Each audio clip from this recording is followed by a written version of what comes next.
interviews are not the end all be all. What I love about our co-host format is I actually show up. See, everybody thinks like, oh, I'm the interviewer. Oh, I'm in charge. No, I get to show up as the advocate for our listeners. I get to go, okay, Gwen, I know what you mean, but the average listener is going to be like, that sounds too stinking easy. And because we're comfortable with each other, I can push on things that if we were strangers, you would know me well enough to know that I had good intentions behind my pushing. And I wouldn't necessarily know that it was safe to do that with you. Are you feeling overwhelmed, stuck, or uncertain about how to grow your business without sacrificing what really matters most? Welcome to The Business You Really Want, the show for women ready to build a sustainable, fully aligned business. Aligned with what, you ask? You, your values, your life. Seriously, it is possible. I'm Tonya Kubo, and along with business advisor extraordinaire Gwen Bortner, we're here to show you how.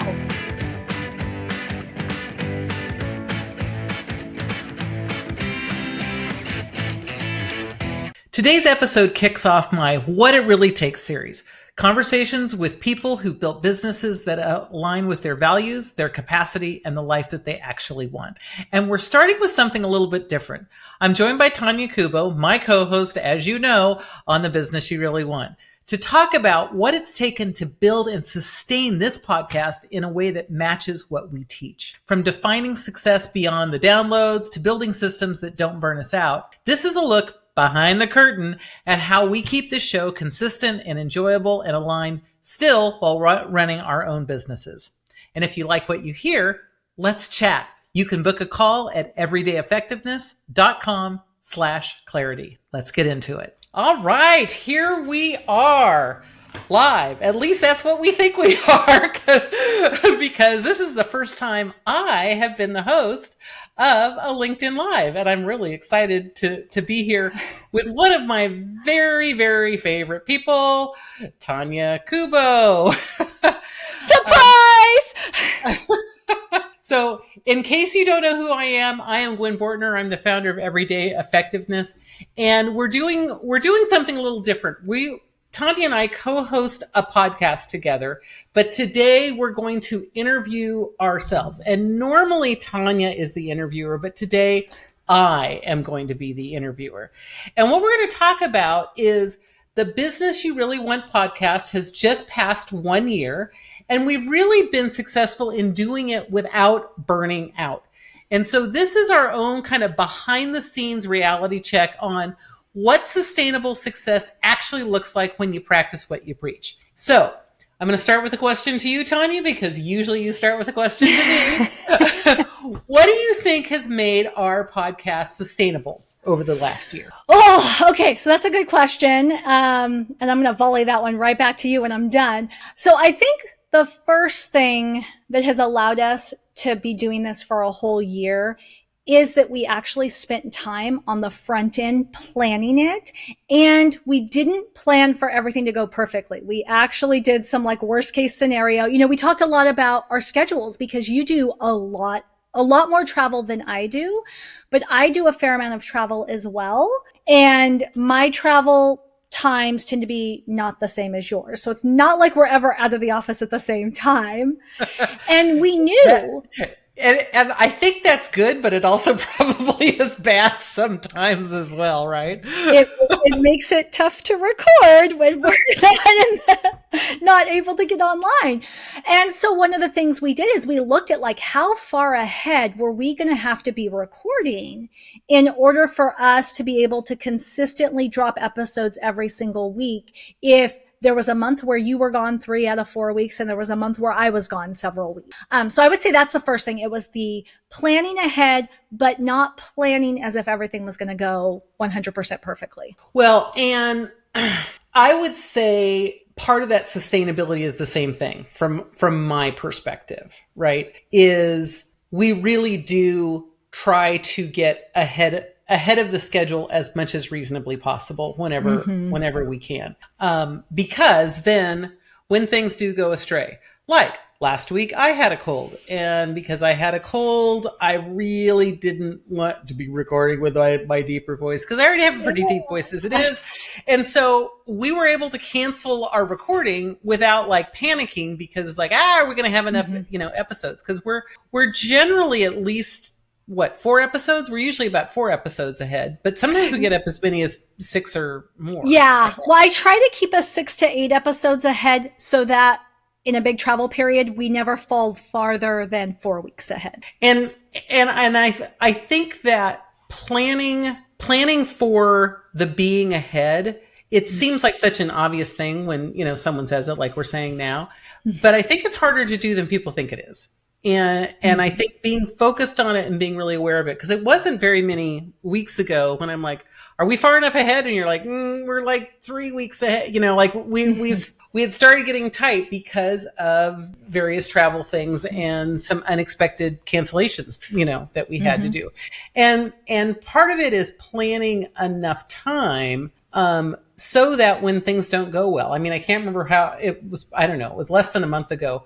We had one where like partway through, like the technology just went. Yes. And so like we had pretty much almost an entire episode recorded and we realized like we can't recover this episode. We're going to have to completely re-record this episode. And if we were on a super, super tight schedule, that would have really put a wrench into the whole works. Yeah, definitely. All right. So what do you think has contributed to the sustainability? So obviously that what we were just talking about is a huge one. But I think the other is we picked our topic broadly enough. We didn't run out of things to say, and we don't foresee running out of things to say. Because when we talk about the business you really want, we're talking about all of the aspects of business. And between the two of us, we really have a pretty good understanding and knowledge about most aspects of business. And so we can talk about a lot of those things over time. And so we can not get so deep into a particular subject. It's like, okay, I think we've said that like 15 times before. There are things that we will repeat and there are things that come back up, but they generally are kind of coming at it from a different angle each time. So I think one of the sustainability things is the variety of topics that we talk about, although it really is always around, are you designing and building the business that you really want, not the one that everyone is telling you that you're supposed to have? Yeah, that's such a good point. Because I can just think of how often people paint themselves into a corner, right? Because we're told, niche down, or, be like super specific, get like deep expertise that you want to showcase. And always, what'll happen, I think that's what causes pod fade in a lot of instances, right? Is somebody sits down, they brainstorm, and they've got 24 ideas, but they don't realize that there's only like 2 ways to talk about their 24 ideas. And so unless they want to go to 48 episodes and then start back at 1, and a lot of times I think, and we've had this too, I have one more thing that has helped it be sustainable that I will say. So I think we've had those instances where I've been like, I feel like I've said all that I can say. And you've said, well, actually, we haven't talked about this. And that has been really helpful. And so what I would say is the other thing is 2 of us has helped the sustainability, because I'll sit there. I think we all do. We get sick of talking, right? I get sick of myself. I get sick of the ideas that are always in my head. And I'm just like, nobody cares. And you're like, actually, Tonya, that question's come up 5 times this week with my clients. Right. I think maybe they don't care, but they should. They should. And this is how we can talk about it. That isn't how we talked about it before. So that outside perspective is really helpful. Well, and, as you said that, another thing that strikes me in the sustainability piece is that we don't have guests. It's us. And I think, but it's not just me and it's not just you, like you said. I think there's more to be said in this particular topic. We made a very strategic choice to not bring guests on when most people would have said that was a bad move. And we're like, no, this is the way that we're going to do it. We're going to do it as an interview show per se, but you are the interviewer every time. Mm-hmm. And although I officially own it, and I am the host and you are the co-host, you're the one interviewing me. So it's not just me being a talking head by myself. Mm-hmm. Not that that's wrong, but I find most people that do individual shows also either intersperse guests in, or, at some point you can tell they're tired of talking about the thing that they're talking about, right?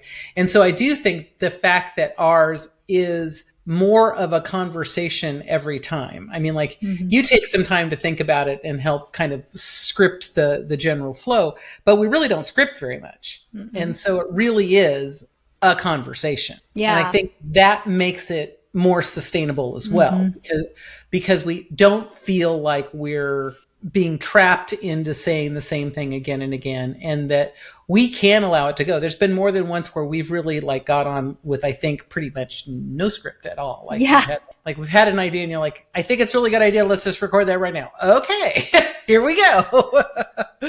So those are actually my favorite, even though those are always unpredictable. It's like, this could go really well or really not well. But also our long-term relationship makes a difference. Yeah. Right. I mean, right.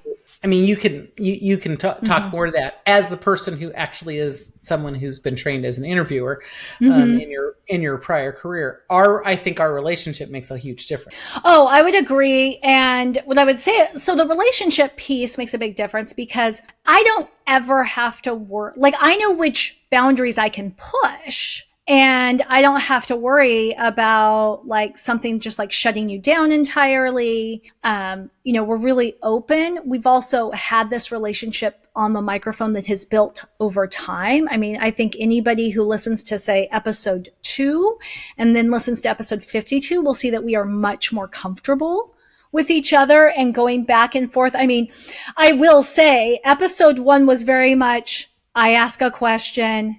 Okay, Gwen, you answer a question. Okay, I ask a question, right? And it's funny is because listeners never say that, right? Listeners are like, oh, I love that episode and I love this episode. I'm always I listen to episodes 1 through 3 because I feel like episode 4 is when we got our rhythm. And I'm like, I'm amazed that they came back for more. I'm just so amazed. But I want to touch on what you said about interviews, because I do think interview shows, people get pitched on the interview format for a few reasons. One is they're told that they're easier. All you have to do is book guests, and then you just ask the guest questions. You can ask the same questions every time, but it's still a different show because every guest is going to give you different answers. And so interview shows are painted as being easier than solo shows. I don't think people think about consistent co-hosted shows. I think that's something that people are just now starting to see as an option. The other thing you hear about interview shows is, people act like they're easier to grow because your guest is going to promote your episode and you're going to get in front of new people all the time. And the reality is, because this isn't the only show I co-host, and I'm getting ready to launch my own show, which is an interview format. What people don't realize is, number one, it is hard to chase down guests. You think it's hard for you and me to find time to get on the mic when we know each other's schedules inside and out. Try getting on the mic with a bunch of different strangers from all over the globe. So that can be very difficult. There's a lot of chasing people down, a lot of follow-up that's required. Second, you can't control how your guest markets the episode. Maybe they don't have time. Maybe they have a full marketing calendar and they'll get around to it 30 days after the episode drops. I think it's always a bonus when your guest promotes the show, but you can't really bank on it. And the third thing is, let's just be blunt. People guest on shows to grow their business. They are not showing up as a guest on your show to grow your business. And so it feels like an even really good interview shows. And I have had amazing interviews, right? But it always feels like there's this kind of dance. And sometimes it's almost like the guest is jockeying for more attention than the host. And that's really uncomfortable to listen to, right? And you never know, is this guest going to understand that I have listeners who I owe a valuable show to? Or are they going to think that this is just their platform to speak their stuff? I mean, I had that experience a few years ago. I used to do interview live streams, and I had somebody, every time I asked them a question, they'd say, well, I'm not going to give you that answer, but if you bought my program, you would know. And I'm just like, how do I go anywhere if your answer to every question is you have to buy my program to find the answer? Like, that's not fun for me, but it's also like, that's trash for my listeners and my viewers, who right? wants to listen to that? Yeah. Right. And so interviews are not the end all be all. What I love about our co-hosted format is I actually show up. See, everybody thinks like, oh, I'm the interviewer. Oh, I'm in charge. No, I get to show up as the advocate for our listeners. I get to go, okay, Gwen, I know what you mean, but the average listener is going to be like, that sounds too stinking easy. And because we're comfortable with each other, I can push on things that if we were strangers, you wouldn't know me well enough to know that I had good intentions behind my pushing. And I wouldn't necessarily know that it was safe to do that. Right. Yeah. I was going to say, you wouldn't even probably start to go there because it would feel awkward, right? It would feel mean. Yeah. Or just weird. What? That seems like a weird thing to say. But no, I think that makes a huge difference. And I will, I want to plus one the whole idea of chasing down guests is way harder than it sounds. Based on a lot of people I've talked to that have podcasts that are, guest driven. And obviously you're starting one and are in the midst of all of that as well. And you already knew that going in. So this was like not news to you because, you've been on the other side of it, but it was like, that it sounds like it's fun because you can say, oh, I've got all these people, but it's like, no, not really. And of course, I think way back when, this is me not really knowing what I'm talking about, so you have to correct me. But I know also way back when, part of the idea of having guests on your podcast was basically you were going to try and sell the guest your service. That is a model that a lot of consultants use, right? Is they invite people that they want to work with and use it to soft sell them. Right. Sometimes hard sell them. That's also uncomfortable to listen to as a guest. It's also uncomfortable to listen to. Yeah. And it was like, no, I don't want this to be a subtle and or not so subtle sales tool in that way. Right. I really wanted this to be a marketing tool. Yeah. For people to, and that was the thing that you said, which I loved, was people need to understand what it sounds like to work with you. This is because you say things differently. You talk about things differently. And the only way they're going to understand that is to actually hear you talk. Right. And back to why I don't think a guest format would have worked, because you're really blunt. I mean, part of the awesomeness of working with you is you say things other people don't say. You're willing to ask hard questions and just sit there silently with a kind look on your face, but still silently, right? You don't get uncomfortable. You don't jump to fill in the gap. And on an interview show, people wouldn't be able to see that about you. But when they see the two of us together, they hear like the real you, not the representative of Gwen. Right. So anybody who ever gets on the call with you, whether it's a networking call or, it's just a casual chat, they talk to the same Gwen that they hear on the podcast every week. No, it's true. So let me ask you one last question. Okay. What do you think is possible as we move into year 2 of the podcasting that you probably didn't think was possible when we started a year ago?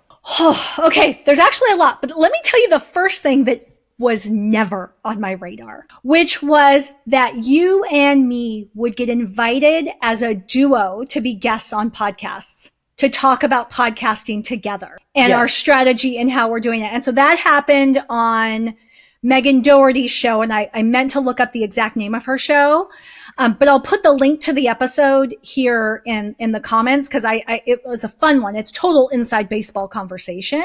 Oh yeah, and she posted. I mean, it's only gotten posted in the last week or like a few days, and I think yeah. And I know that she's gotten a ton of comments on it because I think our insights together on the two halves of the equation presented a whole different point of view. Well, and so, for me, because when we came into this, I came into this very much from the perspective of I work for Gwen, right? This is me showing how Gwen is awesome, but also helping people to understand when you talk about the business you really want, you're really talking about the business they want and not the business you want for them. Because I think a lot of us have worked with coaches who are shoving their idea of success down our throats. And so I knew that a lot of people say that, but not a lot of people do that. And I wanted to demonstrate that. But it never occurred to me that we would get invited to show both sides of the coin and that would be valuable to people. And I'm not going to lie, Gwen, I had a blast on Megan's show. That was so much fun. Oh, that was really fun. Yeah. I mean, well, part of it is because Megan is also a pro. Let's give credit where credit is due. Yes. She is awesome. She is awesome. But yeah, no, you're right. That would have never occurred to me either at all. I would have not expected that. I mean, part of me expected it to be as easy as it's been, and part of me didn't expect it to be as easy as it's been.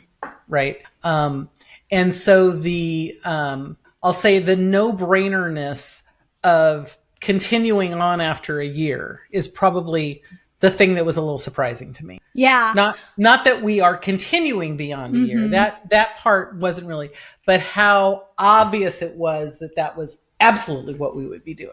I wasn't sure we'd still like each other. And I know that sounds harsh, right? But you know how there's people you like as friends, but you don't necessarily want to do business with them. There's people who you love doing business with, but you wouldn't necessarily want to hang out with them socially. I thought there would be a point where we would be like, this is a little too much togetherness. Or it would be like, gosh, that could still come. I'm really tired of you saying context matters, but I'm still not tired of you saying context matters. I still think we have a different conversation every time we're on the mic. Yeah, no, we do. We do. And I think it's because we both have a lot of value that we add as part of it. I mean, I'd love to say it's all me, but that would be like a total lie. That not even close to true.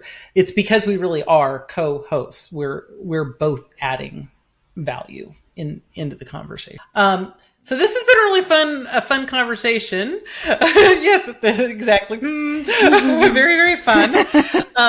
If you are interested in some more live conversations, we have a few more lives scheduled in the upcoming weeks. These will be conversations with my clients so that they can talk about what it's like to actually work with me and be on the other side of those long silences and or hard questions, sometimes both. Our next live is actually this Wednesday on the 20th of August at noon Pacific. That'd be 3 p.m. Eastern.